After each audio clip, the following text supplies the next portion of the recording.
Alright, hope you all are doing good. Today we'll be talking about Fredrich Nietzsche. I just read Joy of Science, or The Gay Science, as it's called. Just finished it today. Can I give you my opinion on it, what I thought about it? I'll read a couple of excerpts, what I thought was interesting, what I highlighted, and then kind of like a brief overview of Nietzsche's perspective, exactly what he believed in, that sort of stuff. I think the best starting point for Nietzsche is probably his genealogy. So he was a philologist, I think that's how you pronounce it. He studied languages.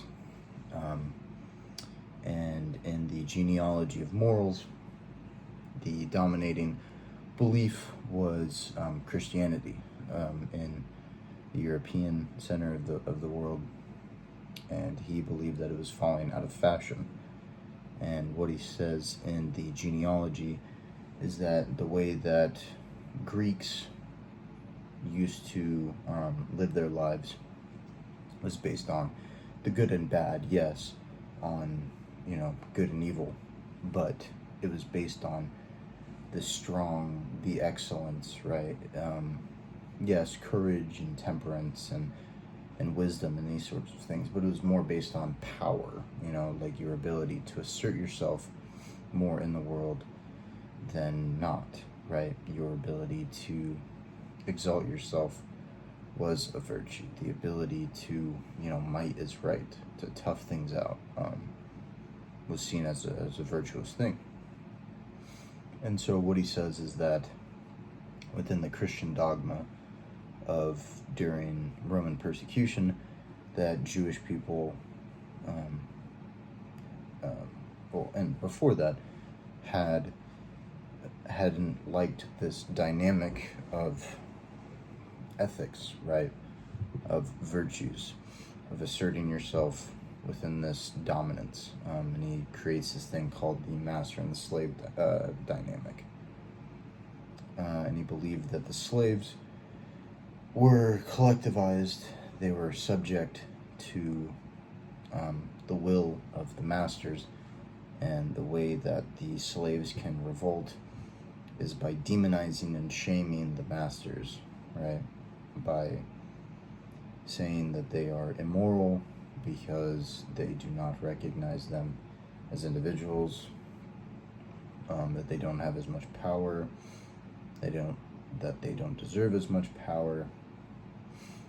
And so he believed that it was an art of coercion, an art of manipulation and a sleight of hand to shame these masters into believing that, well, if we just had the power, we would actually be truly just and moral. So, since they don't have the power, Christians created the system in order to be able to put these people into a shame spiral for not actually acting morally, justly, without acting out of love and forgiveness and temperance and these sorts of things. But they will be laughing on the day of judgment, is kind of what he was alluding to. He believed that we should get rid of things like pity, that we should allow to raise people up as much as possible and to judge another person. I can see if I can find it. Right. I quoted it somewhere.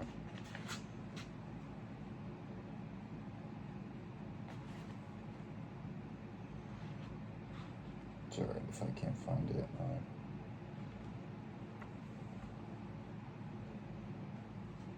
Actually, I'll read this one because I think this one's good.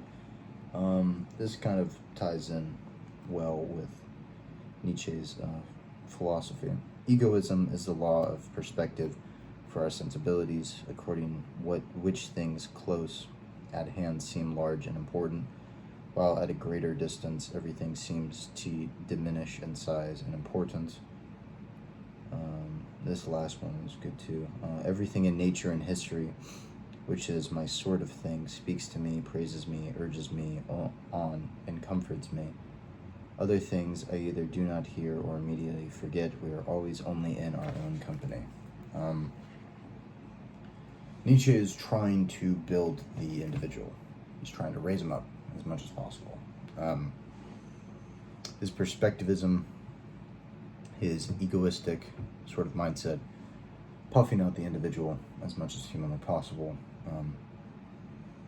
believing that the herd mentality, the collectivization, the socialist, the communist, these ideological systems, these religious systems, these family structures, these sorts of belief systems are paralyzing people on an individualistic level and turning them into strictly objectified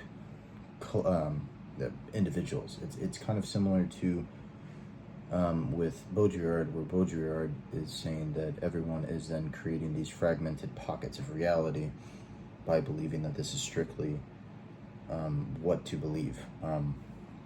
Nietzsche says kind of a similar thing, where he's talking about how the epicenters of like science, where the scientists are trying to find objective truths within morality, within material properties, within the natural world, that sort of stuff. And he's saying that you're looking at it purely within your own perspective, and that you will always look at things purely within your own perspective. You will always include yourself within it, because how could you not? You can't think of something that's outside of yourself, because that's all you are, is everything, like kind of around you. It's just how the mind is created. And so he's increasing that.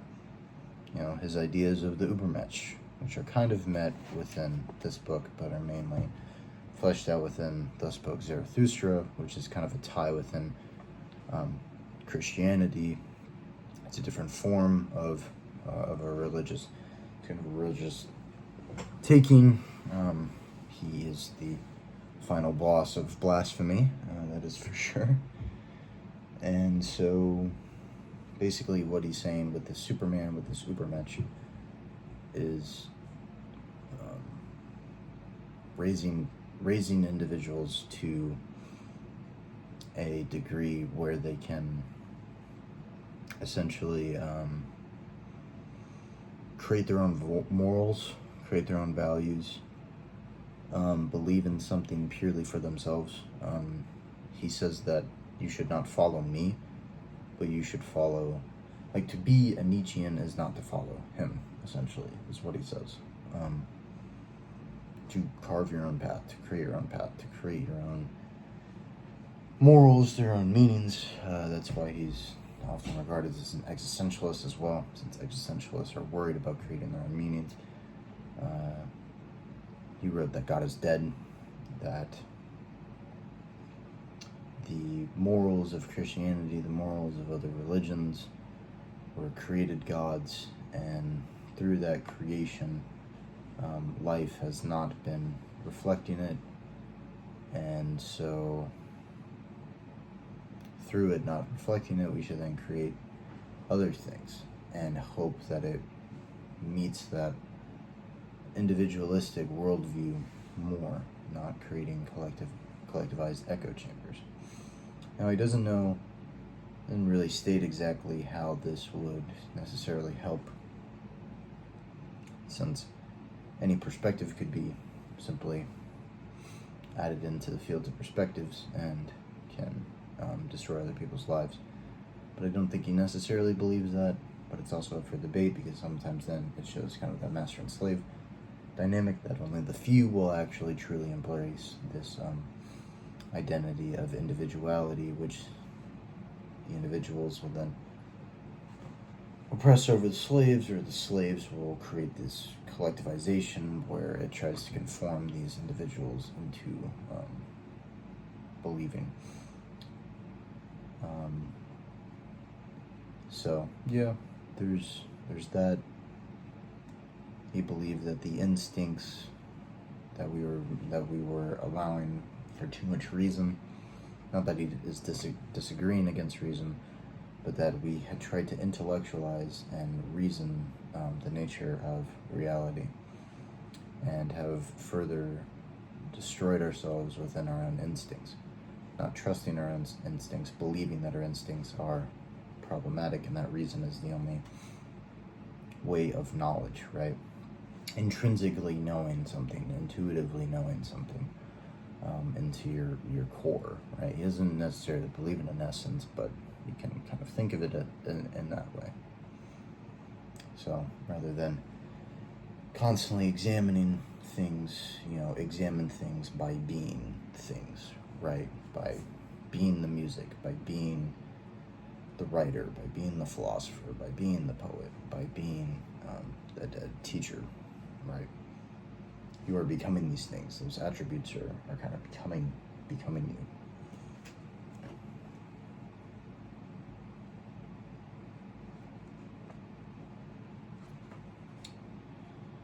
Anyone who wishes to meditate between two resolute thinkers show themselves to be mediocre. Such a person has no eye for the unique. Assimilation and identification are characteristic of weak eyes. So, assimilation and identification are characteristic of weak eyes. That I highlighted.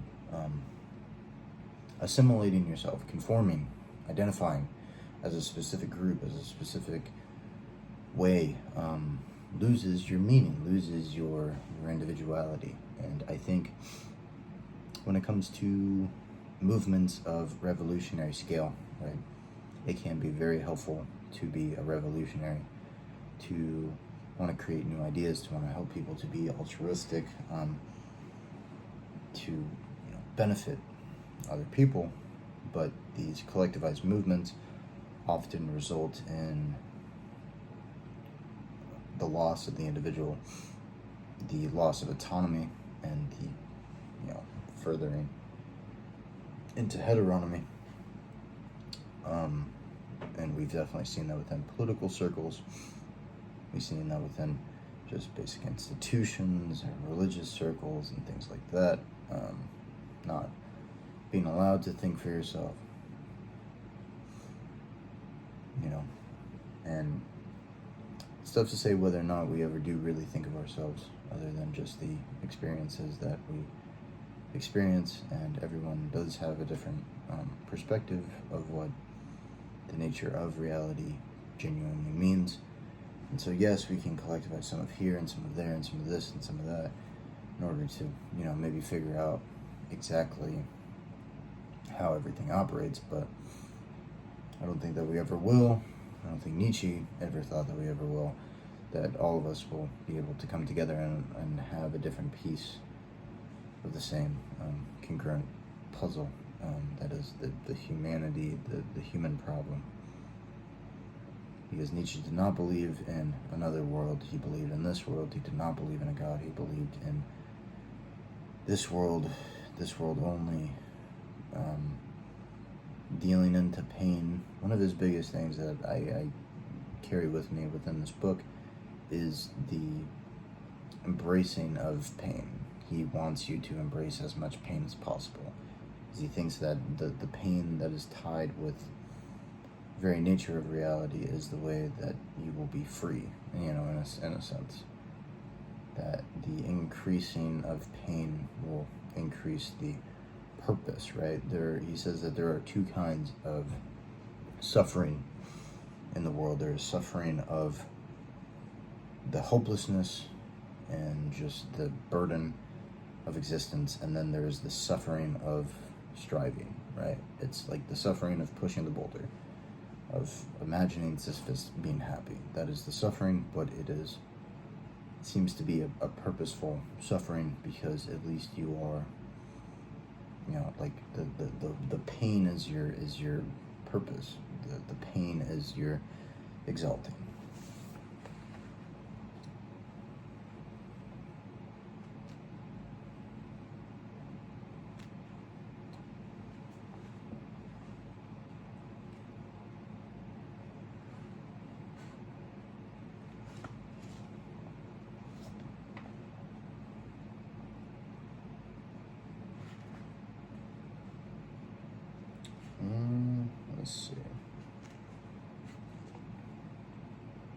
An improvement is devised only by someone who is able to feel this is not good. Even our thoughts cannot be fully expressed in words. I like these little excerpts that it gives. Some of his other stuff can be a bit much. Everything he does now is good and proper, and yet he has a bad conscience about it all, for the exceptional is his task. Today he is poor, not because everything has been taken away from him, but because he has thrown everything away.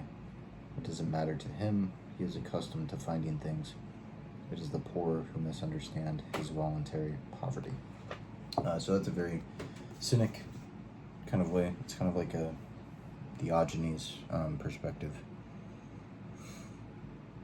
You know, not being attached, kind of also kind of a Buddhistic perspective, because he does get some of his ideas from Schopenhauer, but fundamentally disagreeing with him within pity and universal suffering, recognizing universal suffering. But he does believe in living, striving, trying to achieve, not to be bound by anything, but to be, dying on your own terms, being on your own terms. That's a core feature of Nietzsche. Very complex thinker, very deep thinker, a lot of original thoughts, changing the whole scope of philosophy, often seen as a pre-postmodern philosopher. Very inspirational to people like Michel Foucault, Jacques Derrida, Deleuze, Guattari, Baudrillard. Very, very influential philosopher. Identifying that there are really no meta-narratives, that it is simply a matter of perspective. It is a matter of the person is really the only thing that is real. The experience that you are experiencing is really the only thing that is real. Being more here, more in the world, not denying anything. Whatever is happening is happening. And so, yeah. There's not much else to really say. Those are like kind of the core themes of The Joy of Science in its entirety. So maybe I'll leave with one more thing.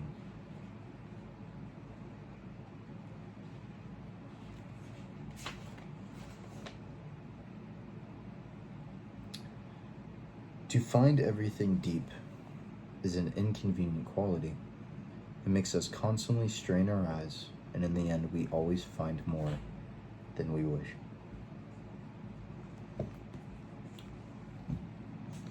Not everything needs to be found.